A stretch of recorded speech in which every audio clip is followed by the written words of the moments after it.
प्यारे बच्चों, स्वागत है आप सभी का इस वीडियो में। प्यारे बच्चों, नवोदय विद्यालय प्रवेश परीक्षा कक्षा 6 के लिए हम लोग तैयारी कर रहे हैं। इसमें मानसिक योग्यता से संबंधित जो 40 प्रश्न पूछे जाते हैं, तो मानसिक योग्यता से संबंधित एक पाठ है जिसका नाम है सादृश्यता या समरूपता। इस पाठ में हमें क्या करना है, किस तरह के प्रश्न होते हैं, कैसे उनका उत्तर देना होता है। तो प्यारे बच्चों, इन सभी बातों के बारे में हम इस वीडियो में चर्चा करेंगे। प्यारे बच्चों, सबसे पहले सादृश्यता या समरूपता पर आधारित जब प्रश्न आपको परीक्षा में पूछे जाएंगे, तो आपको इस तरह से एक निर्देश दिया रहेगा। ये निर्देश आपको ध्यान से देखना है।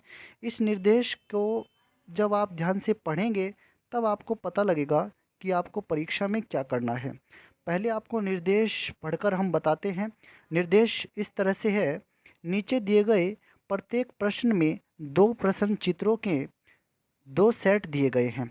दूसरे सेट में एक प्रश्न चिन्ह है। प्रथम सेट के दो प्रश्न चित्रों में एक निश्चित संबंध है। जो पहले दो चित्र हैं, उनमें एक निश्चित संबंध है। इसी तरह का संबंध दूसरे सेट के तीसरे तथा चौथे प्रश्न चित्र में भी होना आवश्यक है। उत्तर चित्रों में से उस चित्र का चयन करना है जो प्रश्न चित्र को प्रतिस्थापित करेगा, यानी कि जो प्रश्न चित्र के स्थान पर आएगा। अपने उत्तर को दर्शाने के लिए OMR उत्तर पत्रिका में प्रश्न की संगत संख्या के सामने वाले वृत्त को काला करें। आपको इसको काला करना होता है। तो प्यारे बच्चों, सबसे पहले देखते हैं हम प्रश्न किस तरह से होता है। आप ध्यान से देखिएगा। पहला प्रश्न आपके सामने है। यहाँ पर जो हमारा ये प्रश्न चित्र है, इसमें चार आकृतियाँ हैं। उसी तरह से उत्तर चित्र जो हैं, इनमें भी चार आकृतियाँ हैं। अब जो प्रश्न चित्र है, आप पहली दो आकृतियों को देखिए। इसमें ये जो दो बिंदी जैसे बनी हैं, एक ये पॉइंट है और एक ये है, जो ये दो बिंदी जैसे ये बन रही हैं, इनको तो बोलते हैं समानुपात। और जो ये चार बिंदी इस तरह से करके इन्होंने बनाई हैं, इन चार बिंदियों को बोलते हैं हम समानुपात। यानी कि पहली और दूसरी में कोई संबंध है, ठीक उसी तरह का संबंध तीसरी और चौथी आकृति में होना चाहिए। यहाँ पर आप इस प्रश्न में देखिए, जो पहला और दूसरा चित्र है, इनमें क्या बदलाव हुआ है। पहले चित्र से दूसरा चित्र बना है। हुआ क्या है, जो दूसरा चित्र है, पहले चित्र में ये जो क्रॉस का निशान दिया गया था, दूसरे चित्र में इसको बड़ा कर दिया गया है। और बाहर का जो ये वर्ग है, इसमें कोई बदलाव नहीं हुआ है। इसी तरह से जो हमारा तीसरी आकृति है और चौथी आकृति में भी इसी तरह का परिवर्तन होना चाहिए। यानी कि जो वृत्त ये दिया गया है तीसरी आकृति में, ये वाला वृत्त, इसमें तो कोई बदलाव नहीं करना है। लेकिन इसके अंदर जो प्लस का ये साइन दिया है, प्लस का ये चिन्ह दिया है, इसको पूरा बड़ा कर देना है। इस तरह से ये वही संबंध जो पहली और दूसरी आकृति में है, वही तीसरी और चौथी आकृति में होना चाहिए। तो आपको यहाँ पर जो हमने ये बनाया है, इस तरह की आकृति, दूसरी आकृति दी है, जो उत्तर चित्र में दूसरी आकृति है, वो इसी तरह के नियम को फॉलो करती है, इसी नियम से बन रही है। तो हमारा उत्तर इसमें 2 होगा। अब हम बात करते हैं प्यारे बच्चों अपने दूसरे प्रश्न की। दूसरे प्रश्न को आप ध्यान से देखिएगा। दूसरे प्रश्न में हुआ क्या है, पहली आकृति में सबसे बाहर एक वृत्त है, इसके बाद एक वर्ग है और उसके बाद एक अंदर त्रिभुज दिया गया है। ठीक है। अब जो हम दूसरी आकृति को देखते हैं, इसमें हुआ क्या है, जो सबसे अंदर था त्रिभुज, वो तो सबसे बाहर आ गया है। दूसरे नंबर पर जो इसमें था वर्ग, दूसरे नंबर पर वर्ग ऐसे ही रहा है। और जो सबसे बाहर वृत्त था, ये सबसे अंदर चला गया है। अब सेम यही हमें नियम तीसरी और चौथी आकृति में लगाना है। अब देखिए, जो सबसे बाहर है, वो सबसे बाहर कौन है, त्रिभुज है। तो त्रिभुज तो चला जाएगा सबसे अंदर। दूसरे नंबर पर इसमें कौन है, वर्ग, वर्ग दूसरे नंबर पर ही रहेगा। और सबसे अंदर कौन है, इस वाली आकृति में वृत्त है, वृत्त सबसे बाहर आ जाएगा। तो यही नियम लागू करना है। अब मिला लीजिए, इस तरह की आकृति कौन सी है, सबसे बाहर वृत्त होना चाहिए, उसके बाद हमारा वर्ग होना चाहिए और फिर त्रिभुज होना चाहिए। तो ऐसा तीसरी आकृति में हो रहा है। तो ये इसका उत्तर है। अब हम बात करते हैं प्यारे बच्चों अपने अगले प्रश्न की। ध्यान से देखिएगा। इस चित्र में आपको क्या दिखाया गया है। देखिए, ये जो चित्र है और इसमें क्या परिवर्तन हो रहा है। इस चित्र को ऐसे इस दिशा में आप ध्यान से देखिएगा। इस चित्र को जब आप अभी ये यहाँ मान लीजिए ये ऊर्ध्वाधर लाइन है, खड़ी लाइन है, और एक तरह से देखिए ये जो है हमने यहाँ दिशाओं के आधार पर ये खींच दिए हैं अपने एक्स अक्ष और वाई अक्ष। ये आप आगे सीखेंगे क्या होते हैं। अब हमें करना क्या है, इस वाली आकृति को इस इधर मोड़ दिया गया है। कितने कोण पर मुड़ी है ये इधर पहले यहाँ पर थी लेकिन अब इसको ऐसे मोड़ दिया गया है, यानी कि ये 90 डिग्री परिवर्तन इसमें हुआ है। ठीक है। इसी तरह से जो ये वाली आकृति है ये ऐसे है, लेकिन ये इस तरह से मुड़ जानी चाहिए जैसे पहला और दूसरी आकृति में हुआ है। तो जब ये वाली आकृति इस तरफ मुड़ेगी, यानी कि इस तरफ इसको बनाया जाएगा, तो इसमें किस तरह का परिवर्तन होगा। जो ये वाले हिस्से हैं ये वाले तो और ये वाले तो ऐसे ही बनेंगे, और जो ये वाला है ये कहाँ पर चला जाएगा, ये ऊपर की तरफ चला जाएगा। जब ये वाला ऊपर की तरफ चला जाएगा तो अब आप मिला लीजिए इनमें से कौन सा उत्तर हमारा ठीक बैठ रहा है। तो इनमें से जो हमारा सही उत्तर बैठ रहा है ये है आकृति नंबर हमारी जो दूसरी है। जो दूसरी आकृति है यही इसका उत्तर सही बैठ रहा है। कौन सी आकृति, दूसरी वाली। क्योंकि जो तीसरी आकृति है, तीसरी आकृति में ये जो, ध्यान से देखिएगा, जो तीसरी आकृति में ये वाला जो निशान बनाया गया है इसमें, इस पर ये वाला, ये थोड़ा ऊपर को है, लेकिन तीसरी आकृति में तो इसको बिल्कुल नीचे बना दिया गया है। तो तीसरी आकृति और चौथी आकृति तो उत्तर हो ही नहीं सकते। ठीक है। अब हम बात करते हैं किस किस की। जो हमारा ये वाली आकृति है और ये वाली आकृति है, तीसरी और दूसरी और पहली। अब जो पहली आकृति है, पहली आकृति में जो ये वाला नीचे की तरफ एक छोटा सा साइन बना है, इस पर प्रतीक बना है, ये इस दिशा में है।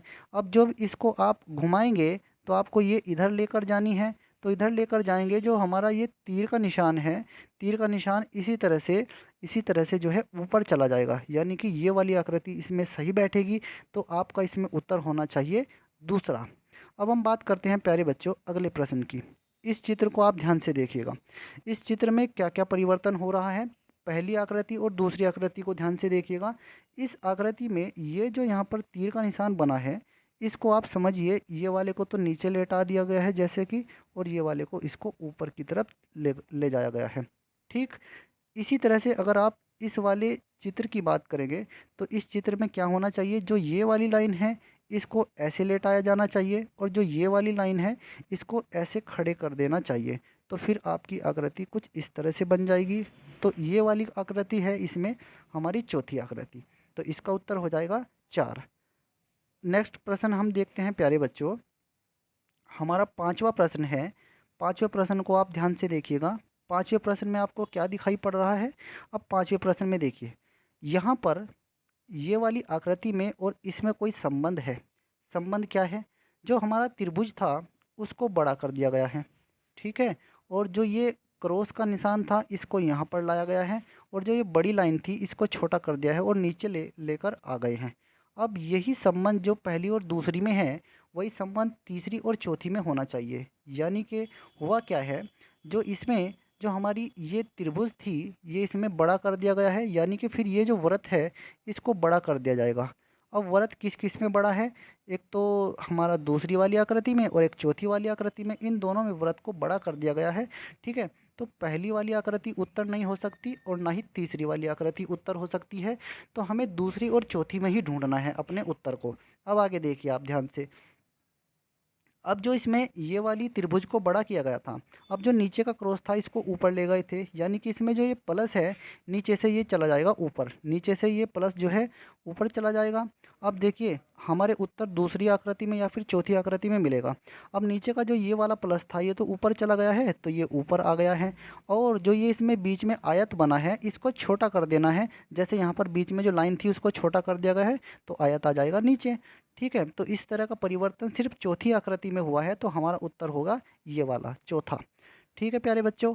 अब एक और प्रश्न आप देखिए, ध्यान से देखिएगा इस प्रश्न को भी।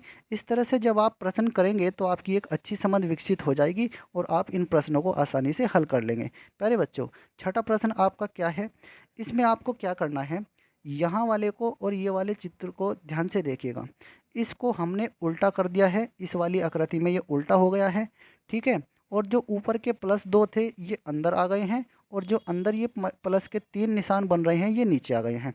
तो इसमें करना क्या है, इस वाली आकृति को आपको उल्टा कर देना है। ऐसे ही आप इसको नीचे की तरफ उल्टा कर देंगे। ऊपर की तरफ जो एक ये गोल सा बन रहा है, ये गोली सी इसमें अंदर आ जाएगी और जो अंदर के 2 थे वे दोनों बाहर आ जाएंगे। तो ऐसी आकृति कौन सी है, ऐसी आकृति हमारी तीसरी आकृति है। तो इस तरह से इसका उत्तर हो जाएगा 3। अब हम बात करते हैं प्यारे बच्चों अपने 7वें प्रश्न की। 7वां प्रश्न देखिएगा। 7वें प्रश्न में क्या है, 7वें प्रश्न को आप जब ध्यान से देखते हैं तो आपको पहली और दूसरी आकृति में कोई संबंध दिखाई पड़ रहा है। ध्यान से देखिएगा। जो हमारा पहला ये वाला तीर है, इसका निशान का जो है इस तरफ को मोड़ दिया गया है। जो ये वाले दोनों तीर के निशान हैं इनको इधर से मोड़ दिया गया है। ठीक है, इनको इधर से मोड़ दिया गया है। और जो ये वाला है, जो यू जैसे ये बन रहा है, इसको किधर से मोड़ा गया है, इसको इधर से मोड़ा गया है। अब जैसे इनको मोड़ा गया है इसी तरह से आप इस वाली आकृति को मोड़ देंगे उसी तरह से। अब देखिए करना क्या है। अब जो ये वाला चित्र है, अब आप इसको ध्यान से देखिएगा। अब जो ये वाला सबसे पहले इसमें देखिए, इस वाले को जैसे ये वाला को इधर मोड़ा गया था, ऐसे ये जो नीचे है इसको ऐसे मोड़ा जाएगा। फिर क्या करना है, जो ये 2 तीर के निशान हैं, अब जैसे इसमें हमने इनको पहले ये ऐसे थे, अब ये ऐसे घूम गए हैं। अब जैसे ये वाले ऐसे हैं तो इनको किस तरफ घूम जाना चाहिए, दोनों तीर के निशानों को। अब जैसे ये अभी तो ऐसे हैं तो इनको जो है इस तरफ को घूम जाना चाहिए, यानी कि ये ऐसे चले जाएंगे दोनों के दोनों। ठीक है, ये दोनों ऐसे हो गई, यानी कि ये इसकी बराबर में ऐसे चले जाएंगे। इसके बाद जो ये यू था, इसको भी आप जैसे ये यू कैसे बना था, ये वाला यू ये ऐसे बना था, लेकिन अब ये इसको ऐसे बनाया गया है दूसरी वाली आकृति में। तो ये जो हमारा तीर का निशान है, ठीक है, ये पहले इस तरह से था ऐसे, अब ये ऐसे बना था यू ये वाला। तो ये जो तीर का निशान है इसको जो है ऐसे बनाया गया है। ठीक है, तो ये वाले को जो है आप किस तरह से मोड़ देंगे, इसको इस तरफ से मोड़ देंगे, यानी कि ये ऐसे चला जाएगा। तो आपका जो इसमें उत्तर आ रहा है, इस तरह से करने के बाद उत्तर जो है दूसरा इसमें सही आ रहा है। तो आपका सही उत्तर होना चाहिए इसमें दूसरा। दूसरा चित्र आपका ये इसमें उत्तर चित्र में इस प्रश्न का सही उत्तर है। जो प्रश्नवाचक चिन्ह यहाँ पर ये लगा है इसके स्थान पर ये भरा जाएगा। अब हम बात करते हैं प्यारे बच्चों अपने 8वें सवाल की। इस वीडियो में प्यारे बच्चों हम 10 सवाल हल करेंगे। 8वां सवाल है। 8वें सवाल को आप ध्यान से देखिएगा। इस वाले चित्र में और इस वाले चित्र में क्या परिवर्तन हुआ है। अब जो इसमें ये वर्ग है, इसके अंदर ये वर्ग ही है, लेकिन इसके कोनों को इस बार जो है थोड़ा सा गहरा कर दिया गया है, गहरा काला कर दिया गया है। अब हम इसी तरह से इस चित्र के अंदर देखेंगे। इस त्रिभुज में भी जो है इसके जो कोने हैं इनको आप थोड़ा सा गहरा कर देंगे, जैसे इस चित्र में हुआ है। तो ऐसा हमने इस चित्र में देख रहे हैं, इस चित्र में ऐसा ही कर दिया गया है। तो इसका उत्तर प्यारे बच्चों यही आएगा। दूसरा जो